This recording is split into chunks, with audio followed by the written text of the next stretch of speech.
Welcome to Bedtime Stories. Please make sure you press follow to get notified of new stories and leave a rating. If you enjoyed today's story, forward it to a friend. And now, the Tale of Tom Kitten.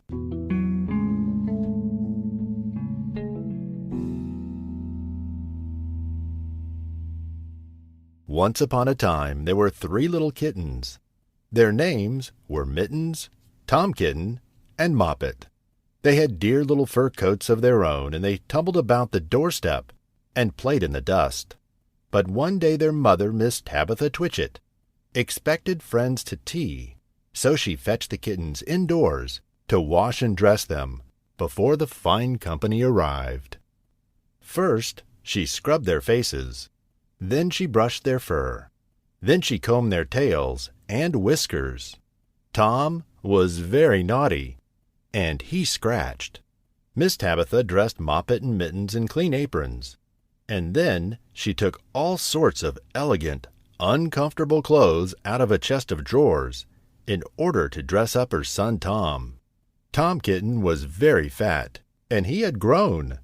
Several buttons burst off. His mother sewed them on again.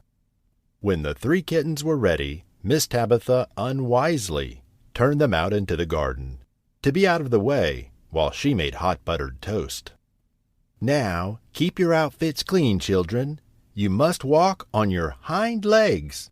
Keep away from the dirty ash pit and from Sally Henny Penny, and from the pigsty, and the puddle ducks." Moppet and Mittens walked down the garden path unsteadily, and then they stepped on their aprons and fell on their noses. When they stood up, there were several green smears on their clothes.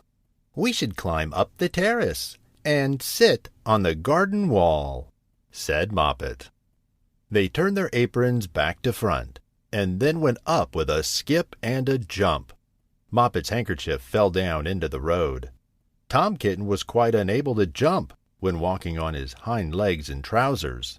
He climbed up the terrace, breaking the ferns, and shedding buttons right and left. He was all in pieces when he reached the top of the wall. Moppet and Mittens tried to pull him together, when his hat fell off and the rest of his buttons burst. While they were in difficulties, there was a pit-pat, paddle-pat, and the 3 puddle ducks came along the high hard road, marching one behind the other, and doing the goose step. Pit-pat, paddle-pat, pit-pat, waddle-pat. They stopped and stood in a row, and stared up at the kittens. They had very small eyes and looked surprised.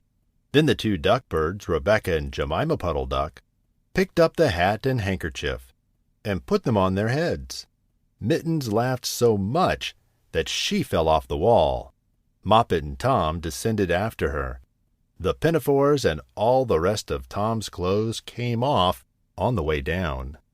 "Come, Mr. Drake Puddle Duck," said Moppet. "Come and help us dress him. Come and button up Tom." Mr. Drake Puddle Duck advanced in a slow sideways manner, and picked up the various articles. But he put them on himself. They fit him even worse than Tom Kitten. "It's a very fine morning," said Mr. Drake Puddle Duck, and he and Jemima and Rebecca Puddle Duck set off up the road, keeping step.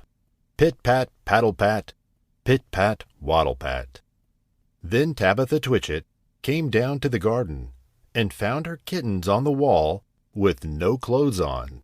She pulled them off the wall and took them back to the house. "My friends will arrive in a minute, and you are not fit to be seen.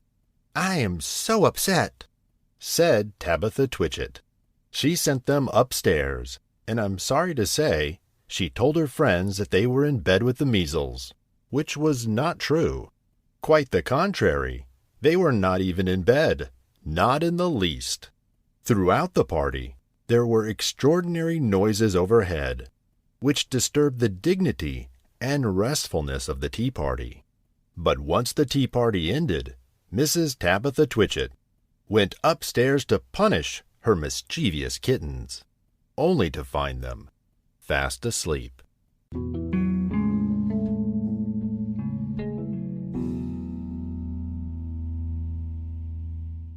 thank you for listening to Bedtime Stories. Please make sure you press follow to get notified of new stories and leave a rating. If you enjoyed today's story, forward it to a friend. If you have a suggestion for a new story, send us an email, magicmonorail@gmail.com. Until next time, good night. Would you like to make a podcast? Spotify has a way to let you make one easily, distribute it everywhere, and even earn money, all in one place, for free. It's called Spotify for Podcasters, and here's how it works. Spotify for Podcasters lets you record and edit right from your phone or computer, so you can start creating today. Then you can distribute your podcast to Spotify and everywhere else podcasts are heard. And video podcasts are also available on Spotify.